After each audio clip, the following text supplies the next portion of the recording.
Good morning, everybody. I request all of you to please settle down. We're about to start in a few minutes.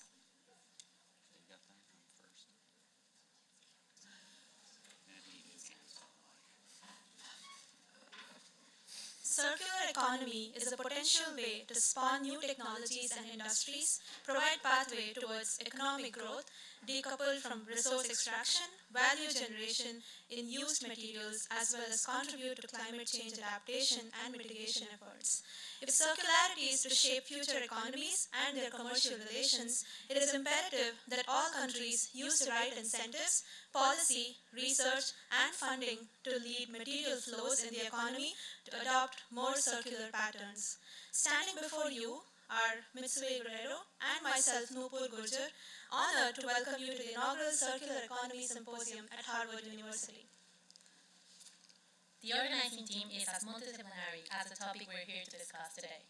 Professors, fellows, and students across Harvard ranging from the WEATHERHEAD Center, the Graduate School of Design, the Harvard Kennedy School, the Harvard Extension School, the Harvard Business School, and the School of Engineering and Applied Sciences have come together and made it possible to have the opportunity to be seated here with the generous offer from all of our sponsors. We will have over 25 speakers in 4 panels divided in industry, policy, finance, and research to practice. All are coming together at Harvard to discuss the circular economy.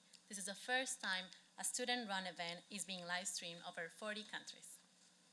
The symposium is a culmination of a series of activities to promote the discussion and action around circular economy.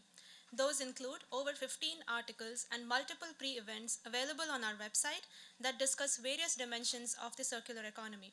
To help us share the experience with more people and join the digital discussion about circular economy, please use our hashtag HCES2020 in all your social media accounts and make sure to follow us at Circular Harvard on Twitter and Circular at Harvard on Facebook and Instagram.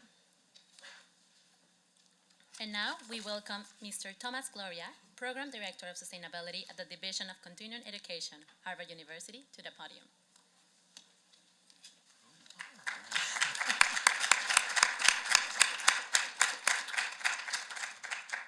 Well, good morning, everyone, and welcome to the Circular Economy Symposium. It's so wonderful to see so many wonderful faces, and I have to congratulate the students for putting together such a wonderful agenda, and our organizer, Enrique.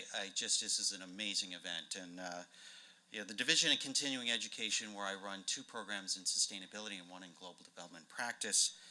We try to be pioneers in the areas of practice. That's what we're about.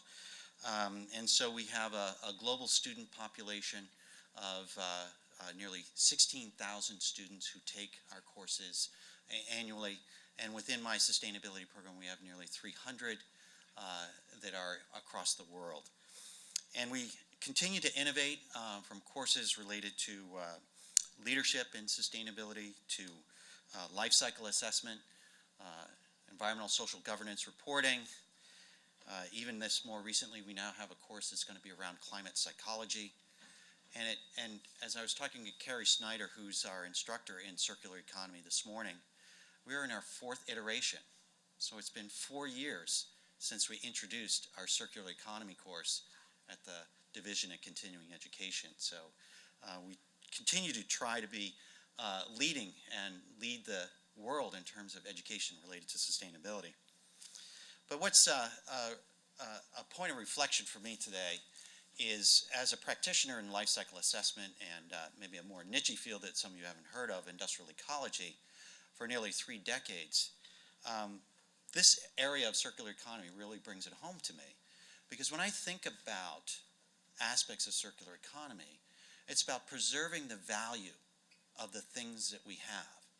Now, many of us think about circular economy about preserving the value of the materials, but also as a life cycle perspective that I hold, that lens that I hold, preserving the value of the things that we make in time as well is part of circular economy.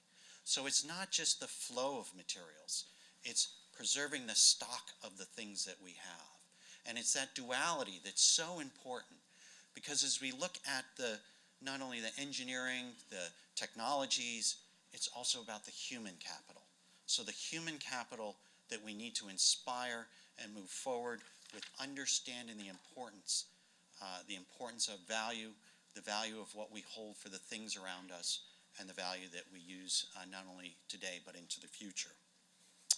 So with that, I'd like to just conclude with, I'm extremely happy to see so many people interested in this field of circular economy. It's really caught on. It's an incredibly elegant concept, and now we're at the phase of practice, and practice builds nuance. The next level of nuance is to look at the linear-based economy that's global, and it's going to take us a lot of hard work to change that linear economy into a circular economy, and it will be hard, and we'll meet a lot of resistance to do this. So it's going to take us, the human capital, here and on campus and globally, those online, welcome as well. It's going to take a lot of hard work and a lot of persistence and focus. So I thank all of you today with your focus and commitment to changing the global economy. So thank you, everyone.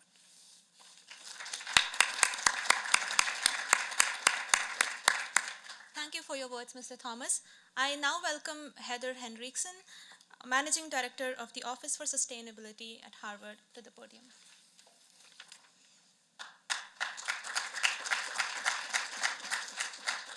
Thank you. Good morning. I also just want to applaud the students. I think this is the very best at Harvard at work here. I think it's really exciting, not only that we're here talking about this today, but that it really has been inspired and driven by students. The fact that we're in 40 countries is amazing. And I think, this is just the first year. So we'll see about the future. So why is the Harvard Office for Sustainability involved here today? What do we bring? I think first, obviously, it's the students. So one of our roles is really to engage with the students and help them do exactly what this conference is doing, the sort of theory and ideas into practice. So that's one thing, and to really inspire their leadership. But really the content of this is so critical and at the heart of what we're trying to do. So, Harvard, which not everyone may know, is 27 million square feet, about 700 buildings. We're really actually the size of Google. And we function much like a multinational company. So Harvard actually turns out to not just have these incredible faculty, students, and staff, but we're actually an incredible real-life test bed for piloting and proving things like the circular economy. We are, just as a comparison, we're twice the size of Yale from a square footage perspective, but really most importantly, it's that governance structure. We have increasing in our office been partnering with the private sector, in particular leaders like Microsoft and Google, because when we go to pilot and prove things, we actually can really work with them and understand how we do this better than our peers in higher ed because of our governance being so decentralized. So that's just a reason of why are we here. I think the other reason is really the vision of our office. Our office, the purpose of us doing this, our competitive advantage more than Google is we're here to translate the latest in research and teaching into practice, and to pilot it, prove it, and scale it. We're not trying to win awards for Harvard sustainability. We are trying to influence global multinational companies and cities and others to do this work.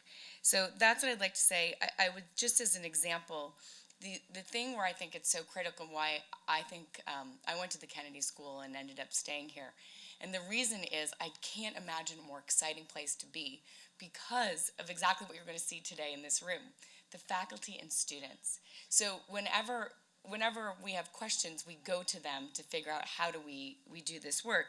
And the example that I think relates to what I hope will happen today is Harvard has new fossil fuel free 2050 goals and fossil fuel neutral in 2026. No one's even defined what fossil fuel free or neutral means, and that's what we're actually endeavoring to do today. But the reason that goal isn't a carbon goal, which really is what's out there, is because our faculty thought it was too restrictive. If you just focus on carbon, you actually won't solve the problem of climate change. You could have unintended consequences for health. You could make air pollution worse, but actually address climate change. So they have been forcing us to look at things holistically. So I think one of the biggest things for this that I hope happens is that really there's a holistic look at solutions for circularity. The one miss I do think for next year is we can get the School of Public Health, the medical school involved. The health aspect, I think, is so critical to integration. So I really think, that's just one piece. I was asked to talk quickly about past and future for Harvard. So in the past, we actually have a university-wide sustainability vision and plan.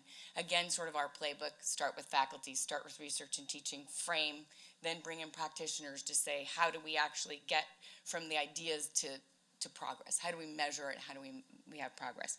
So we have a university-wide sustainability vision and plan. It was actually started in 2012 and approved in 2014 by the deans and COOs of the schools. And it was very much a sustainable development vision and plan. It looked at, all the capitals: natural, manufacturer, human, the like, and really integrated into the vision and the priorities. And, climate and health, of course, were at the top. What I would say about that is it preceded the Sustainable Development Goals. And we have actually, through graduate students and some in the UN and others, looked at them, and they overlap nicely. The reason they overlap is we had access to the exact same science. So it's not shocking. But I think now this opportunity, I put this out to you, we are doing our post-2020 vision of what do we do. Now there are the Sustainable Development Goals. Now there is the emergence of circular economy really making some traction. So, really, this is an opportunity for you to help influence how can Harvard, which is a great convener of knowledge throughout the world, really use their campus as a test bed for this very practical application of translating circular economy from theory into practice. How do we define it? And I think the biggest thing I want to say is I hope it, again, looks just like our climate goals very holistically. I really hope there aren't unintended consequences.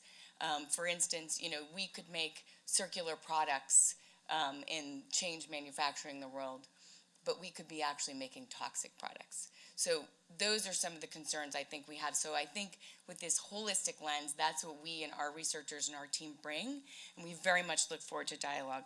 And I'll just end by saying, to me, this challenge is very personal. We have a young team of 20 in our office. There are a lot of small children under the age, including my daughter, of 6. This is a very personal challenge, I think, for all of us to figure out how we rapidly are going to completely change the system of the economy and change how we do things. So I'll just end with that and just say there's no greater promise to me than having a group of Harvard students bring the incredible group of folks here today, both from the theory and practice side, and I'm really looking forward to you informing what we do so that we can inform what the world does. Thank you.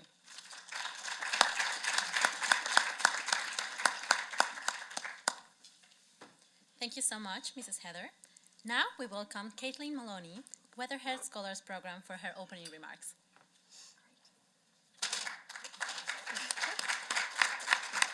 Thank you so much. If what I just heard from my 2 fellow panelists is an indication of what you're going to be discussing today, what a day it's going to be. I've learned just from listening to the 2 of you, and I've learned over the past several months of conversations within the WEATHERHEAD Scholars Program, which I direct. As I said, I'm delighted to be here today and to represent the WEATHERHEAD Center for International Affairs, a sponsor of this very important and extremely timely event.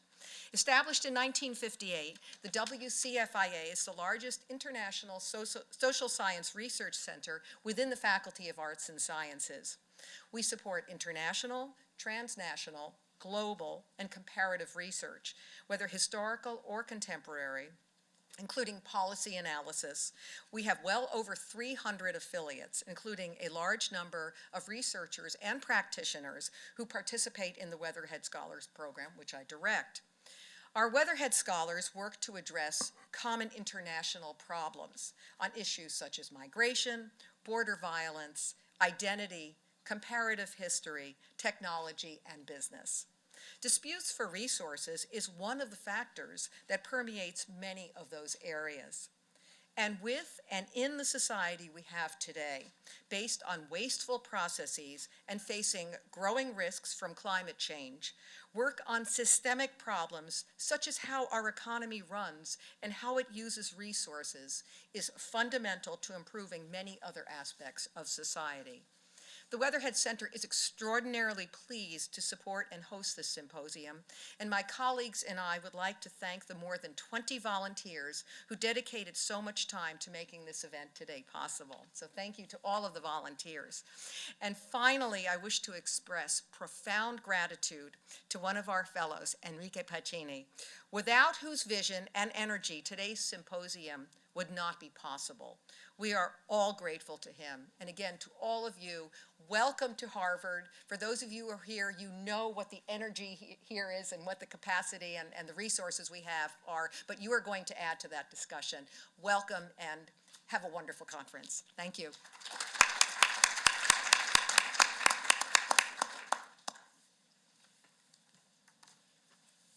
Well, that was a great start.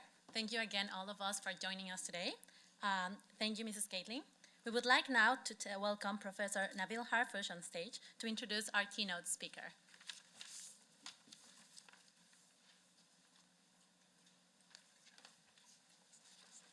Thank you, Mitsui. Good morning, everyone. As Mitsui mentioned, my name is Nabil Harfouch. I'm an advisor to the organizing committee of this wonderful event and a visiting associate professor teaching at the School of Engineering and Applied Sciences, also known fondly as SEAS. It gives me great pleasure, really, to introduce our keynote speaker today, Ms. Michelle Brownlee.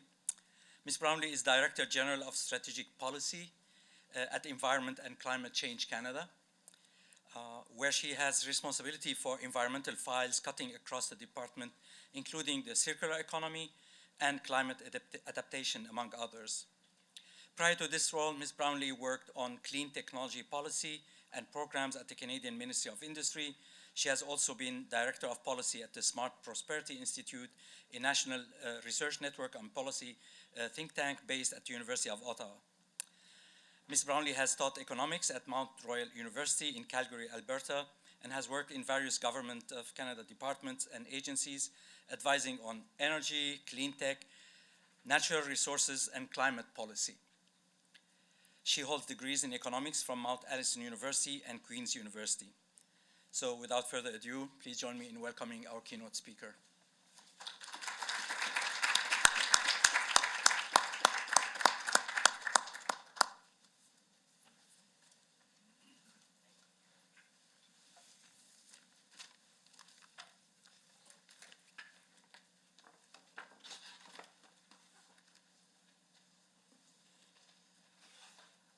Good morning. So thank you for that lovely introduction. Thank you for the warm welcome. Thank you to all the sponsors and organizers and students and everyone who's been part of putting this together today. I'm honored to be with you here today as your first speaker at your first symposium. Can we get my slides up, or do I have to advance them? Oh, I advanced them. Lovely. Okay. So I'm going to speak today a little bit about circular economy, why here, why now. I do come from the Government of Canada, so I will situate some of my comments in the Canadian context, but that's because I think it brings some interesting questions forward that apply far beyond Canada that I think that we could think about today throughout the day. And I will say it probably raises more questions than answers, and that's actually a very exciting place to be in a policy work, where we are at the level of answering or asking more questions and having answers for them. So really fun to be that space. Full disclosure, I spend about a fifth of my time on circular economy, so I'm not a deep expert. Many folks in the room have more expertise than I do. But what I do bring from that perspective of strategic policy is that I work across a number of different files. So circular economy, freshwater, climate adaptation, nature-based solutions for climate. I do gender-based analysis. I do intergovernmental affairs, and I do clean technology sometimes. So I get to play across a number of files, which I think actually does give me the right to speak about circular economy, because it's one of those things that does play on all those files, and I do spend a good chunk of my time on it. So why here, why now, and a little bit of the so what that I'm hoping to raise with you today. And I'll conclude by talking a little bit about the World Circular Economy Forum that's coming to Canada later this year, and it will be in Toronto. So what is a circular economy? Before we get too far, I thought it'd be useful to pause on a definition. There are lots of definitions. There is no official definition, but this is one that resonates with a lot of people, I think, because of its simplicity. So we often use this definition from the European Commission. Essentially, it's about doing more with less, the circular economy. It's about producing less waste. It's about making a more efficient, sustainable, and prosperous economy. In a circular system, resource input and waste emissions and energy leakage are minimized by slowing and closing and redirecting and narrowing energy and material loops. And clearly this is not something new or cutting edge. Clearly this is in some ways common sense about using what we're taking from the earth, but packaging it in a way that builds on sustainability concepts to date and framing it in a systems level kind of approach, I think is what's very new about the circular economy. So a little bit on global drivers. I know this will be a surprise, but we use a lot of stuff, and we have a lot of growing pressures in that our population is growing and people are increasing their standard of living, and with that generally comes a demand for more stuff, which is not a bad thing in and of itself, but if we are using these resources in a way where we are taking them, making something out of them, and disposing them, that's creating pressures, and those pressures are evident in that picture, but also in climate change, increased pollution, degradation of ecosystems, and quite frankly, disruptions to supply chains because there's only so much that we can use out there.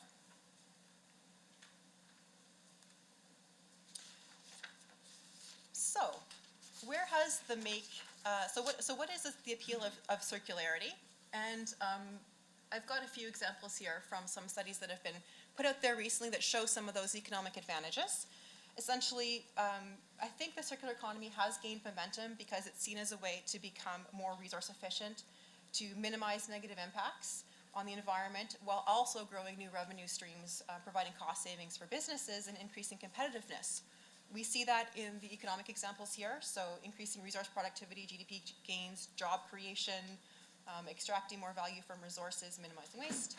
And on the environmental side, so resource efficiency, whether that's water or energy or other materials, waste pollution prevention, as well as GHG reductions, and through a smaller footprint benefits for nature and biodiversity as well. Not on this slide, but also important, is that if we do this right, there's some really nice social benefits of the circular economy that we could really foresee with good policies and good programs put in place. So around market skills gaps and addressing those, around regional unemployment and challenges there, and resiliency and self-sufficiency for some communities. I was very deliberate on this slide in putting economy first and environment second. I could have framed this the other way. This is a solution to environmental problems with economic co-benefits. I was deliberate because I think that for this to really scale up in the way that it needs to, it's going to be the economic lens that's going to drive it, and the environmental stuff is very secondary in the minds of some people. In my mind, it's first. But I think for the people that we need to get moving, it's probably the first stuff is the economic stuff. So for that reason, I tend to frame this as an economic agenda with really nice things that I care about as co-benefits. I mean, I like the economy too. I'm an economist, but I'm an environmental economist. All right. So for these reasons, environmental, economic, and also, like I said, social, we're seeing a global wave of interest. And we have seen some jurisdictions that are moving a little faster than others. That includes a number of countries in Europe, in the European Union. We're seeing China and Japan and others moving quickly as well. Moving quickly means different things in different places, or being a first mover means different things in different places. And not surprisingly, a lot of these countries are not taking on circularity, because it's huge, but they're taking on circularity as a concept and then finding specific places where they can move their agendas forward. Some of those examples I've got here, food and drink systems, plastics and packaging, critical raw materials, biomass and bio-based products, construction, demolition, and all that comes along with that, transportation and mobility, waste management, and textiles. So it's not surprising that we see folks looking in particular areas where they've got levers and issues and opportunities. We've also got a number of international organizations that are doing work in this space. So the World Business Council for Sustainable Development, the World Economic Forum, the World Bank, UNEP, the Ellen MacArthur Foundation, and others, and they're increasingly organizing through platforms as well, like the Platform for Accelerating the Circular Economy, or PACE. So, before I get into sort of the so what of this, I want to pause for a minute on the notion of growing business support. This comes back to my economic point a minute ago. Businesses really are leading the way on circular economy in many places, and I think that's because businesses understand that a lot of waste is built into commerce and consumption, and they can potentially profit off of that. Like, there is money to be made in the circular economy for vanguard companies that are moving that way. I think they also understand that consumers are increasingly looking for this and wanting this, and voting with their pocketbook, so to speak. And a number of them are also seeing volatility in the supply chain, or in their supply chain, the things that they need to have to produce whatever good or service they're producing. So this can be simply a risk management tool for some companies, where they see there's an opportunity to get ahead of that. And here you have a very low-tech example. This is a zero food waste grocery store. But what's really interesting for me about the circular economy is that it's so inclusive of so many different types of business. So it can be these very low-tech business model or product as a service kind of examples, or it can be extremely high-tech, like the cutting-edge clean technology projects, for instance, pyrolysis technologies that take plastics, break them back down to the component pieces that can be used again. So you've got the full spectrum of business models, technologies, low-tech, high-tech, and service models in there, which is really interesting. Okay, so a little bit about Canada. And I'm raising Canada because I think we have some really interesting questions that come up about circularity in Canada that are relevant not just for Canada, that are relevant for many countries in the world, many regions of the world.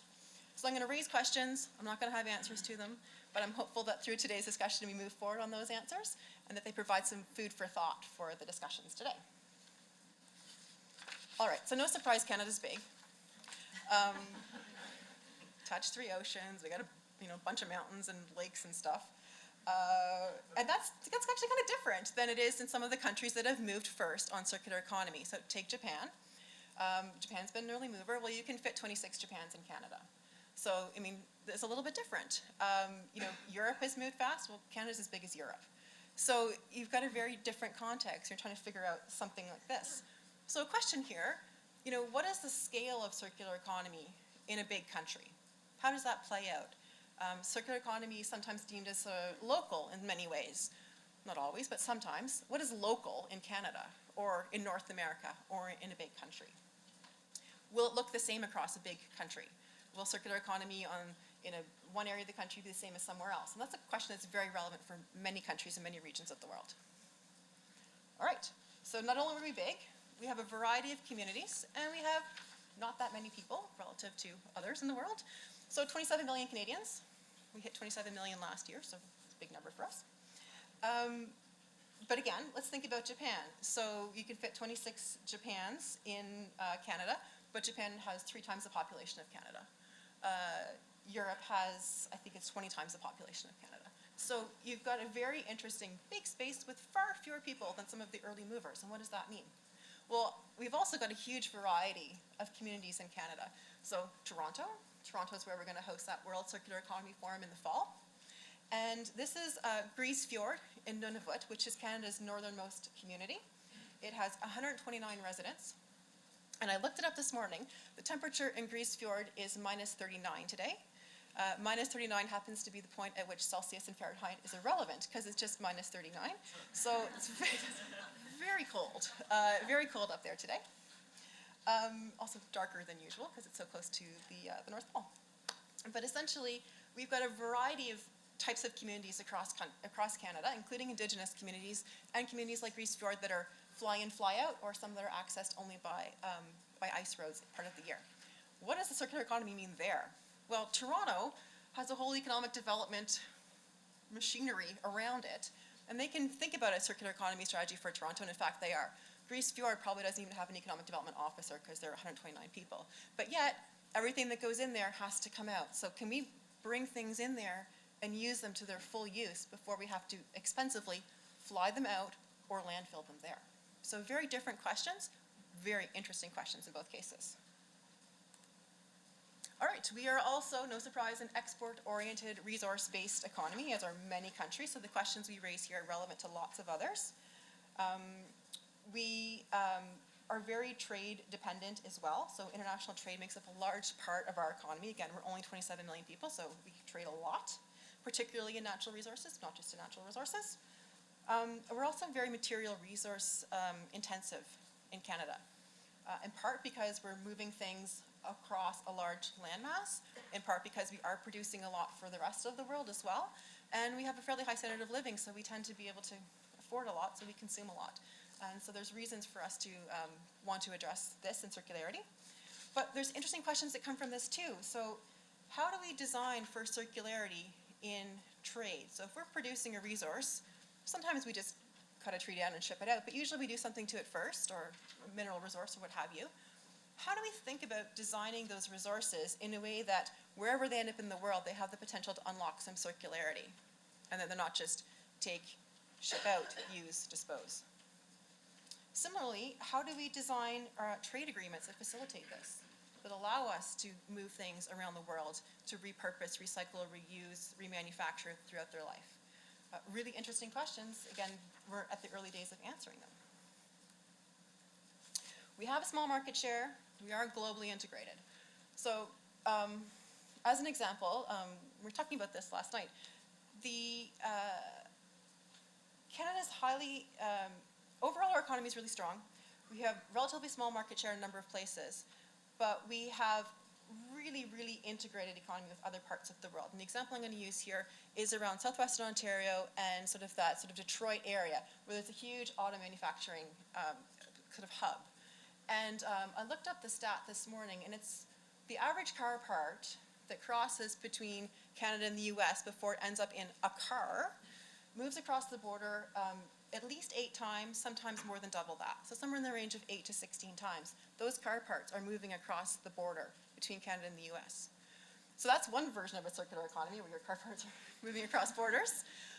But it raises a really interesting question for the circular economy. When you have economies that are that highly integrated around a particular sector, what does circular economy mean in our sense of the word circular economy? I'm also going to raise a question here around how we manage materials in an economy like this. So I'm going to use a car example again. So tires, all cars have them. In Canada, my department and our Ministry of Health, we regulate a lot of chemicals, and we make sure that they're used appropriately in Canada, and they've got all the right controls around them. Well, we regulate all those materials and chemicals from the perspective of produce something, use it for a purpose, and then it's done. In the circular economy, that's not necessarily the case. You may produce something for multiple purposes. You may use it and reuse it and repurpose it and remanufacture it and break it back down to its component pieces and build it back up again. That's a harder thing to regulate because it's a whole lot more complicated. And we're just trying to ask this question of ourselves. How do we manage and regulate for the circular economy? And the example of car tires is interesting because traditionally a car tire was produced, used for a car, and then landfilled or incinerated at the end of its life. But we're increasingly seeing car tires used for other purposes. So for instance, they go on playgrounds. They're shredded. And there's those nice little things that you put under the swings so your kids don't destroy themselves when they fall off the swings, which mine tend to do. But when we produce that tire in the first place and we're thinking about regulating the use of that product, are we thinking about the fact that it's going to be in a playground at the end of its life and there's children in that playground? So questions that we need to ask ourselves early on that we aren't necessarily used to asking ourselves. So, and then in Canada, we have this federation. We got a bunch of provinces and 3 territories, a federal government, municipalities, Indigenous peoples. So it's really kind of interesting there to think about who has the levers, what levers do they have, and what can they do with them. So there's fascinating questions here about who can do what, and that gets to policy, gets to regulation, like I just mentioned. It gets to programs and R&D. It also gets to convening powers, and it gets to procurement. Because when you add up all of these decision makers, they actually have a lot of capacity to move markets if they are thinking about circularity in their procurement, which quite frankly is not something that we're used to thinking about in procurement. And there's a lot of work to be done, both on the part of big governments as purchasers, but also on the part of industry as big purchasers to think about how they can use their power of purchasing to drive circularity.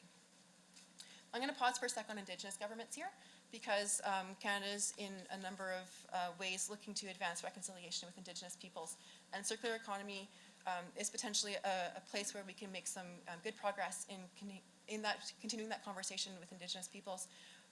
When we have talked to Indigenous peoples to date on circular economy, it tends to be a concept that resonates very much with them, that notion that when you take something from the earth, you use every piece of it, you use it for as long as possible, you honor it, and you minimize the negative impact that you have on the earth. So this tends to be a concept that resonates at a very community and personal level with Indigenous peoples, and we see there's a really interesting and important path forward where we can continue this conversation around circular economy with Indigenous peoples.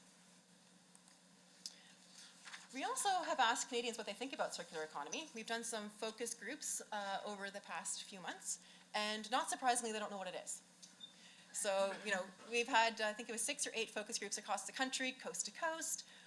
What's a circular economy? People don't know. But then you explain it to them, you use a simple definition like the European definition.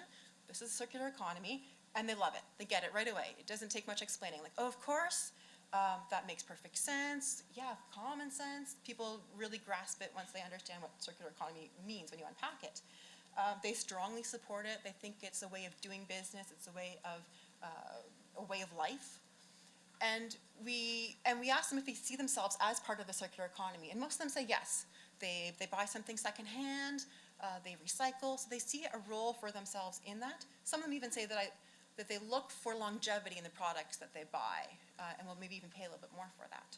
But they also say that we need to be doing more on circularity, and they point to all kinds of people as having roles in the role of doing more. So they'll point to themselves as consumers. They'll point and saying we need to use our power to purchase the right things and not buy the disposables. They'll point to companies. They point to government. So they really see this as something where everyone has a role to play in this. So, how can we nudge consumers? How can we get them along? And how can we work together to move everyone in the same direction on this? Just for your interest, we're still in the early days of circularity in Canada, but we put out a call in the fall to sort of say, which government departments and agencies would like to work on circular economy with us? And this is just a few of them. We got well over 20 departments and agencies that want to collaborate on circular economy. And they all see themselves having a different contribution or different value proposition in the world of circularity. You'll notice there's one not on here yet, which is the Department of Finance, but I'm working really hard on that. And I'm making some inroads. So I hope to come back next year and add the Department of Finance to my slide. But the nice thing is sort of like everyone came out on this. And in some cases, their role is really interesting and obvious, like Natural Resources Canada.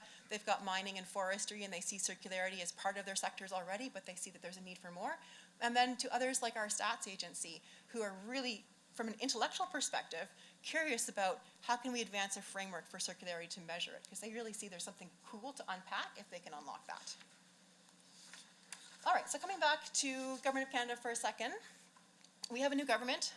They arrived in the fall. They're a minority government, so they're working collaboratively with a lot of the parties to advance their agenda. But what we're seeing is that the circularity has the potential to move a number of priority files forward. And if you look at some of the big statements from the government, circular economy doesn't show up in them, but these things all do. So there's a commitment now to net zero emissions by 2050, commitment to conserve 25% of land and water by 2025, moving towards 30% by 2030, planting 2 billion trees and harnessing nature-based solutions on wetlands and croplands and all of that for adaptation and for mitigation of climate change. And we'll be moving forward to implement some regulatory action on banning single-use plastic products where warranted by science. And our science assessment came out last month. So circular economy is not mentioned in any of those things, but of course, it advances all of those things. You know this, but I think it's worth pausing on this to say that circular economy research is critically important. We have to come together, we have to talk, we have to compare notes. In my department last February, we convened a bunch of stakeholders and experts in the circular economy on something we call a best brains. And a best brains is a particular format that we use to really get the best thoughts out of everyone's brains on a topic. And it was 2 days of fascinating conversations about everything that's happening in Canada. What we realized is there's tons of stuff happening in Canada, but it's not connected or networked. And we followed up with a study by a research institute in Quebec, and they confirmed the same thing. Publications and research on circular economy are going up, just like globally, the trends are going up. But we're not connected. We're in sort of separate conversations in different places, and there's a lot to be gained from coming together in research forums and symposiums like this, where we can kind of advance that together. I will note that we also have something in Canada called the Council of Canadian Academies, which is kind of a not-for-profit, arm's length from government, that gets some funding from government. And what their job is, they put together panels, and they don't do new research, but they kind of do like massive synthesis reports where they get out there and they figure out like all the information that's already out there and summarize it. And they, last week, just announced that one of their next 3 panels will be on circular economy in Canada. So they'll be looking at the unique Canadian context, which again is not unique to Canada really, it applies to other countries as well, to kind of draw what we know from everything that's out there about how to advance circularity, challenges, opportunities, places we could move next and fastest. So that will take about a year, and then we'll have this sort of state of play report for Canada. I had one more slide that's cut off, but basically we have a World Circular Economy Forum coming to Canada in fall of 2020. So the World Circular Economy Forum, for those who are not aware, this will be the 4th one. It was started 4 years ago by Sitra, which is the Finnish Innovation Fund. And Sitra has partnered with different countries in the past, and this coming year they're going to be partnering with us. So Environment and Climate Change Canada, on behalf of the Government of Canada and Sitra, are bringing the forum to Toronto, September 29th till October 1st. And this is kind of a 2,000-person invitation-only kind of event where we really bring together a lot of stakeholders globally to talk about how can we advance this. There's plenary sessions where we talk about big questions like climate change and resource use. And then there are specific streams with breakout sessions on specific topics as well. So that will be coming to Canada, and most importantly, it's coming to North America. They were really keen to have a North American home for it, and Canada kind of raised our hands first. But we're hoping to bring a North American context to it because our context is different than the countries that are kind of early movers or the vanguard countries on this space. So we hope to bring that whole North American perspective. It's also partly why we chose Toronto, because it's quite central and easy to fly in and out of for folks who want to come and join for that conversation. So really keen to host that in September of this year. So with that, I think I've hopefully raised more questions and provided a few answers, if any, for you. But ideally, in the spirit of striking some conversation and some thoughts that we can carry through for the rest of the day and far beyond that. So thank you.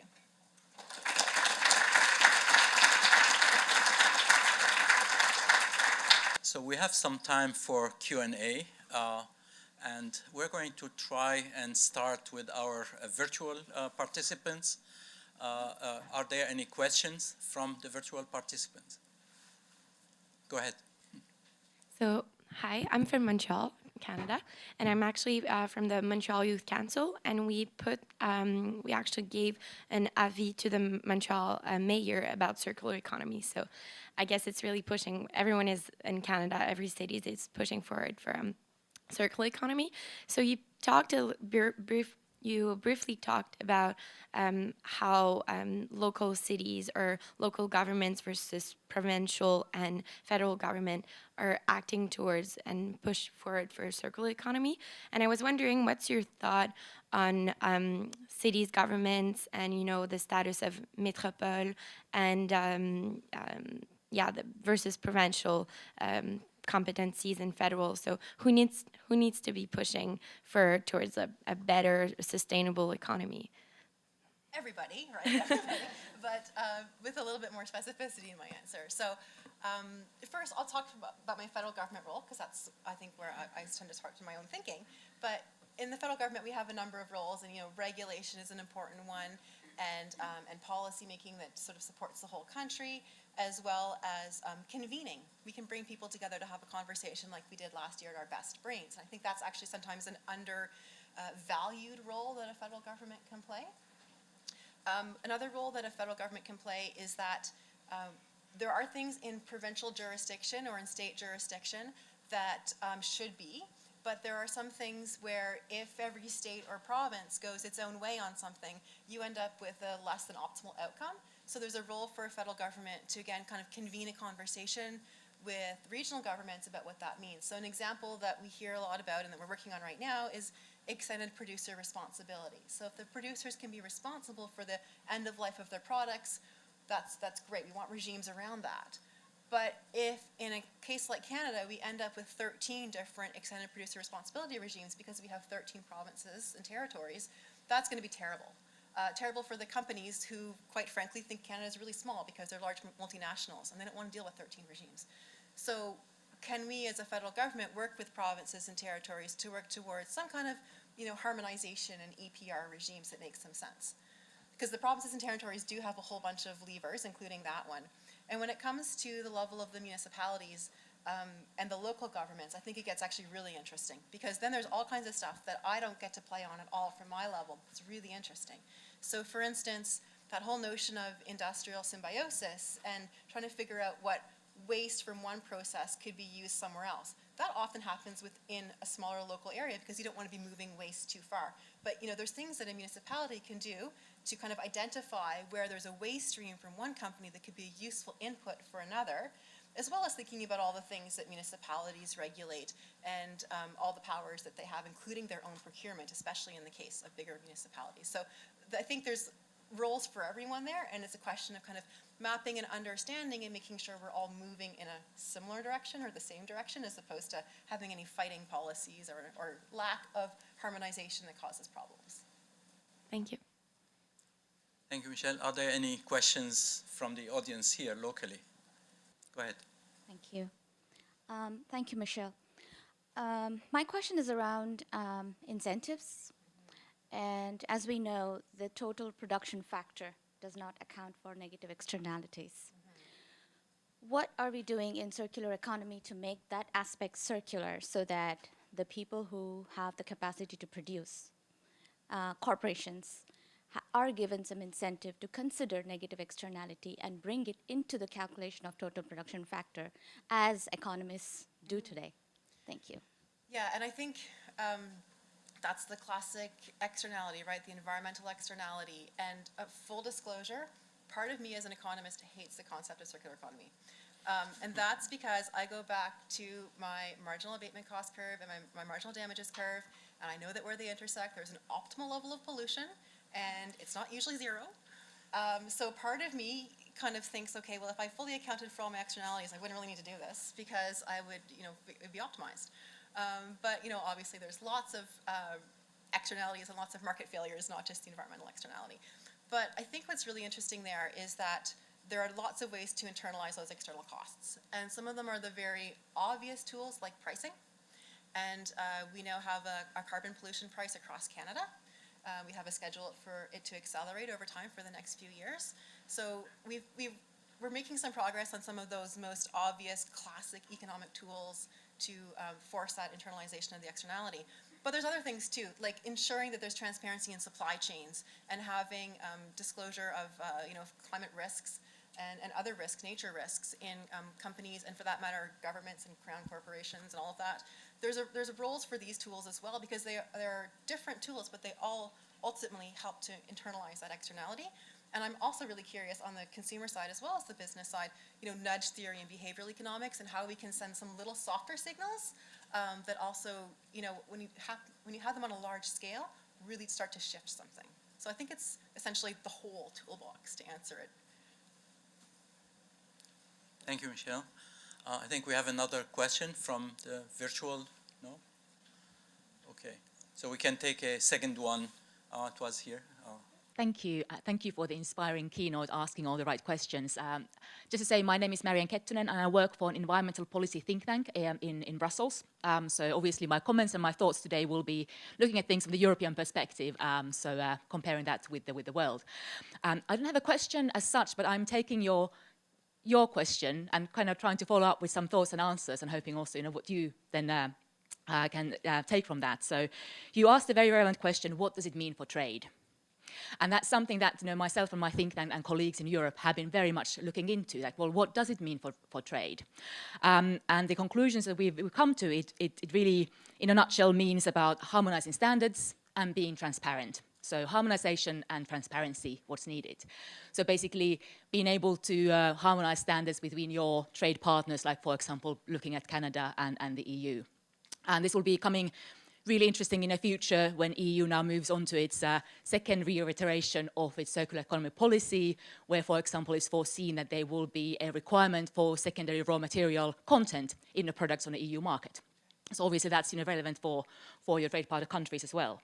And EU is also talking about product passports, so being able to see what is in a product when it goes around the world. And that, of course, would need to be then a dialogue between EU and the partners like Canada to look into it. And it's great that EU and Canada, in that respect, have a trade partner relationship within which they can maybe start to hash these things out and therefore also show an example for the world how the trade can be done in a sustainable manner. But that's just kind of food for thought, what it would mean, as you asked. And of course, if you have any further thoughts from the Canadian partnership side, I'd be happy to hear. Thank you. I think I would just say from the Canadian partnership side, the things that apply to international trade also apply within Canada to trade amongst provinces and territories, much like they do within states or regions in any large area.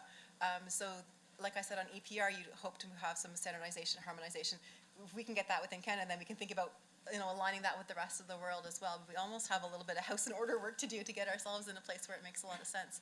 And I think the interesting thing is when you take your questions and you throw them forward even more. Okay, so what does that mean for trade? Well, that means we need to have harmonization and standardization.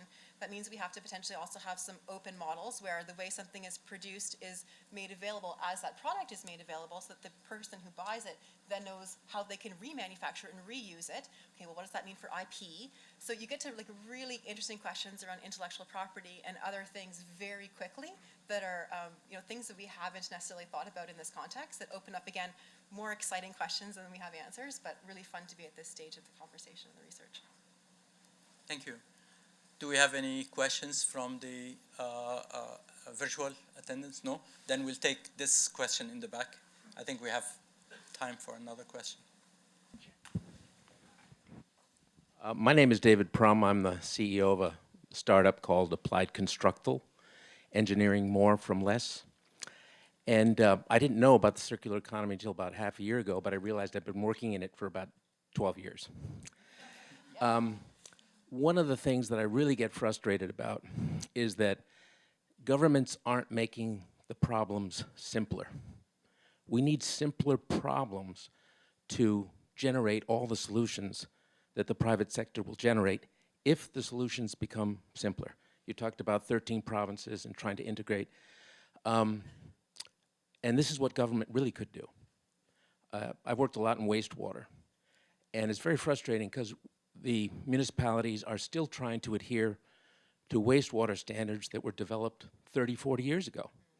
And because of political intractability, the standards, the technologies have not been allowed to advance. And people in wastewater, for example, are just trying to stay out of trouble with EPA regulations and so on. What can the Canadian government do to make the problems simpler in a way that really generates circular economy type solutions?